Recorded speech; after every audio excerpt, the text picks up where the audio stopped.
अस्सलामुअलैकुम नजरीन, आप देख रहे हैं जचरला टाइम्स न्यूज। महबूबनगर में कांग्रेस पार्टी की इंतखाबी मुहिम तेज।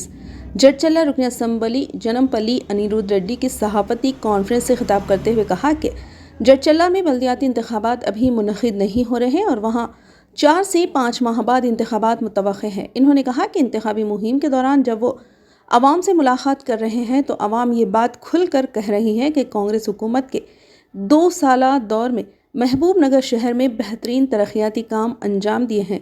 इन्होंने इल्ज़ाम आयद किया कि बीआरएस पार्टी के 10 साला इख्तिदार में तरक्की के बजाय कब्ज़ागिरी, धमकियां और आवाम को डराने धमकाने का माहौल बनाया गया।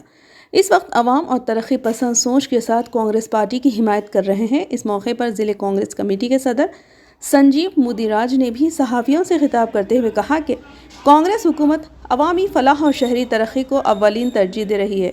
इन्होंने यकीन दिलाया कि अगर कांग्रेस 22 उम्मीदवारों को कामयाबी हासिल होती है तो महबूबनगर को एक मॉडल शहर के तौर पर तरक्की दी जाएगी। आइए देखते हैं जडचला टाइम्स न्यूज़ की रिपोर्ट। चैनल को लाइक करें, शेयर करें और सब्सक्राइब करना ना भूलें। సభ్యులందరికీ నమస్కారం। ఈరోజు మున్సిపల్ కార్పొరేషన్ ఎలక్షన్స్కి మహబూబ్ నగర్కి ఇక్కడ నేను రావడం జరిగింది. అంటే జడ్చర్ల ఎలక్షన్స్ మాకు 4-5 నెలల తర్వాత వస్తుంది. అయితే ఎన్నమ్మనికి తోడుగా కాంగ్రెస్ పార్టీ తరఫున నేను ఇక్కడికి ఒక కోఆర్డినేటర్గా నేను ఇక్కడ రావడం జరిగింది. గత 2 రోజుల నుండి కూడా కొన్ని డివిజన్లకు కూడా వెళ్ళడం జరిగింది. ప్రజలతో కూడా మాట్లాడడం జరిగింది. అందరు అంటున్నారు వాళ్ళున్న 10 సంవత్సరాలలో మహబూబ్నగర్లో అభివృద్ధి చెందిందని చెప్పేసి శ్రీనివాస్ గౌడ్ గారు చెప్తున్నారని చెప్పి కొంతమంది అన్నారు. కొంతమంది విలేకరులే నన్ను అడిగినారు ఆయన అంటున్నాడు అని చెప్పేసి. నేను అన్నాను అవును నిజమే, ఆయన ఉన్నప్పుడు బాగా అభివృద్ధి చెందింది. అభివృద్ధి ఏం చెందింది? ఆయన ఉన్నప్పుడు భూ కబ్జాలు జరిగినాయి, భూదందాలు జరిగినాయి. ఆఖరికి నేను చిన్నప్పుడు ఒక సినిమా చూసిన, అసెంబ్లీ రోడ్ సినిమా. దాంట్లో ఒక విలన్ ఉంటాడు భాష. ఆయన ఊర్లో ఎవరైనా షాప్ ఓపెన్ చేయాలంటే ఆయన ఫోటో ఉండాలి. ఎవరైనా షాపు ఆయన కాకుండా వేరొరు వచ్చి ఎవరైనా ఓపెన్ చేసిందంటే ఆ షాపు సాయంత్రంకి కాలబెట్టి పారేసేది. ఒకవేళ ఫోటో లేకుండా కాలబెట్టేది. ఆయన కాకుండా వేరేవాళ్ళు ఎవరైనా వచ్చి ఓపెన్ చేస్తే కూడా ఆ షాప్ ఉండకపోయేది. ఎవరైనా ఓపెన్ చేసేటోళ్ళు కూడా బయట వాళ్ళు వస్తే కూడా వాళ్ళని కూడా హింసించేది. నిజమే, ఇదంతా జరిగింది ఇక్కడ. కానీ ఈ 2 ఏళ్ళలో ఎక్కడన్నా ఎవరైనా భూ కబ్జాలు జరిగినాయా? ఎవరైనా భూములు లాక్కున్నారా? ప్రశాంతత వాతావరణం ఎప్పుడైతే పూరి వీరన్న గారు ఉన్నారో ఎమ్మెల్యేగా, ఎప్పుడైతే మల్లికార్జున్ గారు ఎంపీగా ఉన్నారో, ఎట్లయితే ప్రశాంతంగా ఎలక్షన్స్ కొట్లాడి దాని తర్వాత ప్రజలను అందరినీ కలుపుకొని ముందుకు వెళ్తున్నారో, వాళ్ళు ఎట్లయితే చేస్తారో ఆదర్శంగా ఈరోజు కూడా ఎన్ఎం శ్రీనివాస్ రెడ్డి గారు కూడా ఎలక్షన్ తర్వాత అందరినీ కలుపుకొని మహబూబ్ నగర్ కాన్స్టిట్యున్సీ బాగుండాలని చెప్పేసి ఒక ఎడ్యుకేషనల్ హబ్గా తీర్చిదిద్దాలని చెప్పి ఒక సంకల్పంతో ముందుకు వెళ్తున్నారు. మీరు చూస్తే IIIT బాసర తర్వాత ఎప్పుడో వైఎస్ రాజశేఖర రెడ్డి గారు ఉన్నప్పుడు బాసర శంకుస్థాపన చేసి అక్కడ బాసరలో IIIT వచ్చింది. దాని తర్వాత రెండో IIIT మహబూబ్నగర్ జిల్లాకి రావడం కేవలం ఎన్ఎం శ్రీనివాస్ రెడ్డి గారి కృషి అని చెప్పి కూడా మీకు తెలియజేస్తున్నాను. ఆ రోజు నేను కూడా ఉన్నాను. సీఎం రేవంత్ రెడ్డి గారు మమ్మల్ని అందరిని పిలిచి 1-to-1 ఒక్కొక్క ఎమ్మెల్యేతో సమస్యల గురించి మాట్లాడేటప్పుడు ఎన్ఎం శ్రీనివాస్ రెడ్డి గారు 1 గంట సేపు ఆయనతో కూర్చొని మాట్లాడి, ఆయన తర్వాత నాలుండే బయటికి నవ్వుకుంటూ వచ్చినాడు. దాని తర్వాత నాకు సీఎం గారితో 1-to-1 మీటింగ్ జరిగింది. బయటికి వచ్చిన తర్వాత ఏమన్నా నువ్వు ఏం మాట్లాడినావు లోపల అని అన్నాడు. ఏం లేదు, మహబూబ్ నగర్లో మన పిల్లల గురించి IIIT అడిగినాను. 2 నిమిషాలనే సీఎం రేవంత్ రెడ్డి గారు వేరే దగ్గరికి ఎక్కడికో పోయేది మేము ఇక్కడ శాంక్షన్ చేస్తామని చెప్పడం జరిగింది. అప్పుడు నేను అడిగినాను, జడ్చల అభివృద్ధి కూడా చెందలేదు, మనకి ఎక్కడ జాగ ఉంది, ఎందుకంటే మినిమం 40 ఎకరాలు ఉండాలి భూమి అని అంటే, అప్పుడు రాజశేఖర రెడ్డి గారు జైలు కోసం భూమి ఇచ్చినారు. ఆ భూమిని మనం IIITకి పెడితే అది సెంటర్ పాయింట్ ఉంటుంది. అటు బూత్పూర్, అటు జడ్చల, అటు మహబూబ్ నగర్ 3 అభివృద్ధి చెందుతుందని చెప్పేసి దాని గురించి ఆ జైలుకి కేటాయించిన భూమి క్యాన్సిల్ చేయించి IIITకి శాంక్షన్ చేయించడం జరిగింది. అంటే నేను చెప్పడం ఏంటంటే ఎన్ఎం శ్రీనివాస్ రెడ్డి కేవలం మహబూబ్ నగర్ ఒకటే కాదు, అటు చుట్టుపక్కల ఉన్న కాన్స్టిట్యున్సీ కోసం కూడా అభివృద్ధి కోసం కూడా కృషి చేస్తున్న ఇలాంటి నాయకుడు 119 ఎమ్మెల్యేలు ఉన్నాం. దాంట్లో మీరు చూస్తే అందరికన్నా తక్కువ ధర అయిన కార్లు తీరుతున్న ఏకైక ఎమ్మెల్యే ఎవరంటే ఎన్ఎం శ్రీనివాస్ రెడ్డి గారు.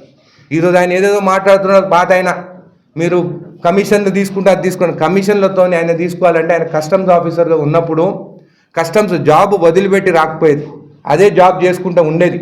తెలంగాణ కోసము ఆయన జాబ్ వదిలేసి తెలంగాణ కోసం ఆయన వచ్చి నేను అడిగినాను, అప్పుడే మీకు పిల్లలు కూడా చిన్నగా ఉన్నారు కదా, నువ్వు జాబ్ ఇచ్చిపెట్టి వస్తే మీ భార్య నేనేం అనలేదా అని అన్న. అంటే నేను వచ్చింది తెలంగాణ కోసము, తెలంగాణ గురించి నేను రిజైన్ చేశాను, నేను ఉద్యమంలో కూడా పాల్గొన్నానని చెప్పి ఆయన చెప్పడం జరిగింది. నిజమే, అప్పుడు ఆయన ఉద్యమంలో ఉన్నాడు, ఒక వెల్ ఎడ్యుకేటెడ్ పర్సన్. ఈరోజు కొట్లాట మాకు ఆ అవినీతి పరులైన బీఆర్ఎస్ నాయకులతోని. మీరు ఇటు పక్క చూస్తే ఎన్ఎం శ్రీనివాస్ రెడ్డి గారు ఆ నాన్ కరప్ట్ పొలిటీషియన్, ఆ వెల్ ఎడ్యుకేటెడ్ పొలిటీషియన్, ఒక నిజాయితీగా పనిచేసే పొలిటీషియన్. అవతల పక్క చూస్తే ఎవరి మీద కేసులు పెడదామా, ఎవరి భూములు గుంజుకుందామా, ఎవరిని ఎట్లా సతాయించుదామా, మహబూబ్ నగర్ని ఎట్లా దోచుకుందామా అని ఒక పక్క ఆయన. ఇంకొక పక్కన మా ఎన్ఎం శ్రీనివాస్ రెడ్డి గారేమో మన పిల్లల భవిష్యత్తు బాగా చదువుకోవాలి, వారు మంచి ఉద్యోగాలు రావాలి అని సంకల్పంతో ఈరోజు ఆయన పని చేస్తున్నాడు. ఒక సింపుల్ ఎమ్మెల్యేగా, ప్రతి ఒక్కరికి అందుబాటులో ఉన్న ఎమ్మెల్యేగా, మీకు కానీ మాకు కానీ అందరికీ అదృష్టంగా ఆయన ఒక ఎమ్మెల్యేగా మీరు అందరూ గెలిపించుకున్న ఎమ్మెల్యేగా ఈరోజు పని చేస్తున్నాడు. 2000 కోట్లతోని అభివృద్ధి పనులు శంకుస్థాపన చేసినాం. ఆయన సీఎం రేవంత్ రెడ్డి గారు ఒక ధైర్యంగా మాట్లాడి నిధులు తీసుకురాగలే ఎమ్మెల్యే ఏకైక ఎమ్మెల్యే ఎన్ఎం శ్రీనివాస్ రెడ్డి గారు. ఇదే కాకుండా మొన్న చూస్తే 603 కోట్లతోని అండర్ గ్రౌండ్ డ్రైనేజ్ సిస్టమ్ కోసం నిధులు తీసుకురావడం జరిగింది. ఇంజనీరింగ్ కాలేజ్ వచ్చింది, లా కాలేజ్ వచ్చింది. సో నేను ఒకటే కోరుకుంటున్నాను, నేను ఎన్ఎం శ్రీనివాస్ రెడ్డి గారు అందరూ అంటున్నాను 50 మందిని గెలిపియండి అని చెప్పేసి. నేను ఒకటే రిక్వెస్ట్ చేశాను, 50 కాదు 59 మంది డివిజన్లో కాంగ్రెస్ పార్టీ అభ్యర్థులు ఉన్నారు, దయచేసి అందరినీ గెలిపియండి. మీరు చూస్తే లాస్ట్ టైం ఉన్న మున్సిపల్ ఎలక్షన్స్ అప్పుడు నేను కూడా అప్పుడు రావడం జరిగింది, వాతావరణం ఇట్లా లేకుండే. పాపం ఎవరైనా బయటికి వచ్చి తిరగాలంటే కూడా ఆ మాజీ మంత్రి కేసులు పెట్టిస్తాడా లేకుంటే ఎవరితోనో కొట్టిస్తారా అని భయపడి ప్రజలు కూడా ఆ రోజు బయటికి రాలేదు. ఈరోజు చూస్తే ఆల్ పార్టీస్, ఏ పార్టీలైనా కానీ స్వేచ్ఛగా తిరుగుతున్నారంటే కేవలం ఇక్కడ ఉన్న ఎమ్మెల్యే వల్ల, మన ప్రజాపాలన కాంగ్రెస్ ప్రభుత్వం వల్ల అని చెప్పి కూడా మీకు తెలియజేస్తున్నాను. ఇంకోటి కూడా ఆయన అన్నాడు, గుడికి వచ్చంట ఎన్ఎం శ్రీనివాస్ రెడ్డి గారు చెప్పాలంట వచ్చేసరికి ఏ పార్టీ నుంచి నిలబడతారని చెప్పేసి. నేను ఒకటే అడుగుతున్నాను, నువ్వు ఆ జడ్చల మాజీ ఉన్నాడు కదా మీ జిల్లా ప్రెసిడెంట్, బీఆర్ఎస్ జిల్లా ప్రెసిడెంట్, మీరిద్దరు గుడికి రండి, నేను కూడా ఎన్నమన్నని గుడికి తీసుకొస్తాను. మీరిద్దరు దేవుని గుడిలో నిలబడి బీఆర్ఎస్ బీజేపీ పొత్తు పెట్టుకుంటుందా లేదా అనేది మీరిద్దరు చెప్పండి, అప్పుడు నేను చెప్తా ఎన్నమన్న ఏ పార్టీ నుంచి నిలబడతాడని చెప్పేసి. మీ ముందు మీరు కడుక్కోవాల్సింది కడుక్కోండి. నేను ఒకటే మీద నడుతున్నాను, ఈరోజు మీడియా మిత్రులు కూడా ఉన్నారు. వాళ్ళ కేసీఆర్ కూతురు కవితనే చెప్తుంది ఫోన్ ట్యాపింగ్ అయింది, ఫోన్ రికార్డింగ్ అయిందని. 100% ఫోన్ రికార్డింగ్ అయింది వాళ్ళ హయాంలో. నేను ఈరోజు జడ్చల కానీ మహబూబ్నగర్ ప్రజలని, మహిళలని ప్రత్యేకంగా అడుగుతున్నాను, నా ఇంట్లో నా భార్య ఫోను, మా అమ్మ ఫోన్ను కూడా రికార్డ్ చేస్తారు. నేను ఎమ్మెల్యే అయిన తర్వాత పోలీసు వాళ్ళు నన్ను విచారణ కోసం మా అమ్మకి, మా అన్నకు, నా భార్యకు కూడా ఫోన్ చేస్తారు, మీ ఫోన్ రికార్డింగ్ అయినది, మీరు వచ్చి మీరు స్టేట్మెంట్ ఇవ్వాలని చెప్పేసి. నిజంగా అది చాలా బాధపడ్డాను. ఈరోజు మహిళలను అందరిని అడుగుతున్నాను నేను, మీరు మీ కొడుకుతో మాట్లాడేటప్పుడు ఎవరిని వింటే మీకు నచ్చుతుందా? ప్రతి మహిళను అడుగుతున్నాను, మీ భార్యతో మీరు మాట్లాడుకుంటే ఎవరైనా మీరు మాట్లాడేది వింటే మీకు నచ్చుతుందా? ఇలాంటి పాలన చేసిన బీఆర్ఎస్ నాయకులు వాళ్ళు, మా ఫోన్లతో మీకు దమ్ముంటే ధైర్యం ఉంటే ప్రజలకు పోదాము, అభివృద్ధి ఏం చేసినా, మీరేం చేసినారో మేమేం చేసినారో చెప్పుకుందాము, ఓట్లు వేసుకుందాం. కానీ ఆఖరికి భార్యాభర్తలు మాట్లాడిన ఫోన్లు కూడా మీరు ట్యాపింగ్ చేసిందంటే మీరు ఎంత నీచ రాజకీయాలు చేసిండ్రు. అందుకే ప్రజలు బుద్ధి చెప్పి మహబూబ్నగర్ జిల్లాలో మేము 14-12 గెలిచాం. మన సీఎం రేవంత్ రెడ్డి గారు కూడా మన ఉమ్మడి మన జిల్లా మహబూబ్నగర్ జిల్లా నుండే ఆయన సీఎం అయినారు. ఈరోజు మనకి ఇన్ని నిధులు వస్తున్నాయి, ఒక ఎడ్యుకేషన్ హబ్గా మనకి ఇన్ని ఇన్స్టిట్యూషన్స్ కూడా వస్తున్నాయి. కాబట్టి నేను ఇక్కడ ఉన్న మాజీ మంత్రివర్యుల్ని, జడ్చలో ఉన్న మాజీ మంత్రివర్యులను అడుగుతున్నాను, మీరు నమ్ముకున్న దేవుడి గుడికి, ఏ గుడికి అంటే చెప్పండి, ఆ గుడికి మేము వస్తాము. ఆ దేవుని మీద పాదాలపైన మీరు చేతులు పెట్టి చెప్పండి, ప్రతి ఒక్కటి మా ఫోన్ ట్యాపింగ్ చేయించినారా చేయించలేదా అని చెప్పేసి. ఇంత నీచ రాజకీయాల వరకు మీకు రాజకీయాలు ఎందుకని చెప్పి నేను అడుగుతున్నాను. ఈరోజు మేము కబ్జాల కోసము, భూదందాల కోసం రాలేదే. మేము మహబూబ్నగర్ జిల్లా బాగుండాలి, మా కాన్స్టిట్యున్సీ బాగుండాలి, మన పిల్లలు బాగుండాలి, వాళ్ళ భవిష్యత్తు బాగుండాలని చెప్పి మేము పని చేస్తుంటే మీరు ఇంకా ఈరోజు నేను కాన్స్టిట్యున్సీ, నేను వార్డు 6th 7th పోయినాను. అక్కడ 7th వార్డు క్యాండిడేట్, ఆయన డివిజన్ క్యాండిడేట్ మా కాంగ్రెస్ అభ్యర్థి చెప్తున్నాడు, లాస్ట్ టైం ఆయన నిలబడ్డప్పుడు ఆ మాజీ మంత్రివర్యులు వాళ్ళ వార్డులో నిలబడ్డారని చెప్పేసి ఆయన ప్రచార రథము ఆయన బండి కూడా ధ్వంసం చేసి. మీడియా మిత్రులకు నమస్కారం.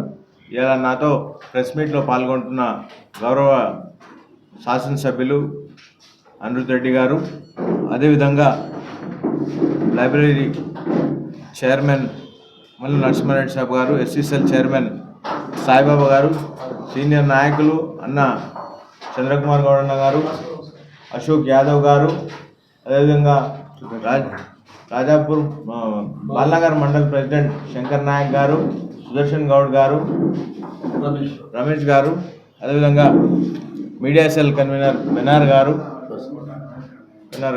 ఇవాళ ముఖ్యంగా ఈ ప్రెస్ పెట్టడానికి మీ అందరితో మాట్లాడాలి.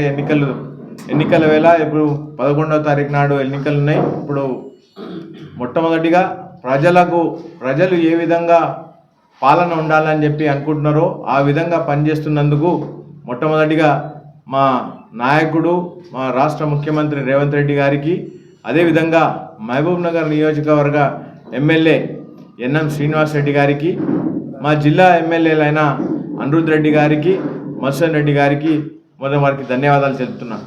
ఎందుకంటే వారు ఇవాళ మొత్తం జిల్లాను ఒక ఆదర్శమైన జిల్లాగా మార్చడానికి, తెలంగాణలో జిల్లాగా మార్చడానికి వారు చాలా కృషి చేస్తున్నారు. ఇవాళ ముఖ్యంగా మన మహబూబ్నగర్ పట్టణంలో మున్సిపల్ కార్పొరేషన్ ఎన్నికల్లో దాదాపు 2000 కోట్లతోటి ఇవాళ పనులు స్టార్ట్ అయినాయి.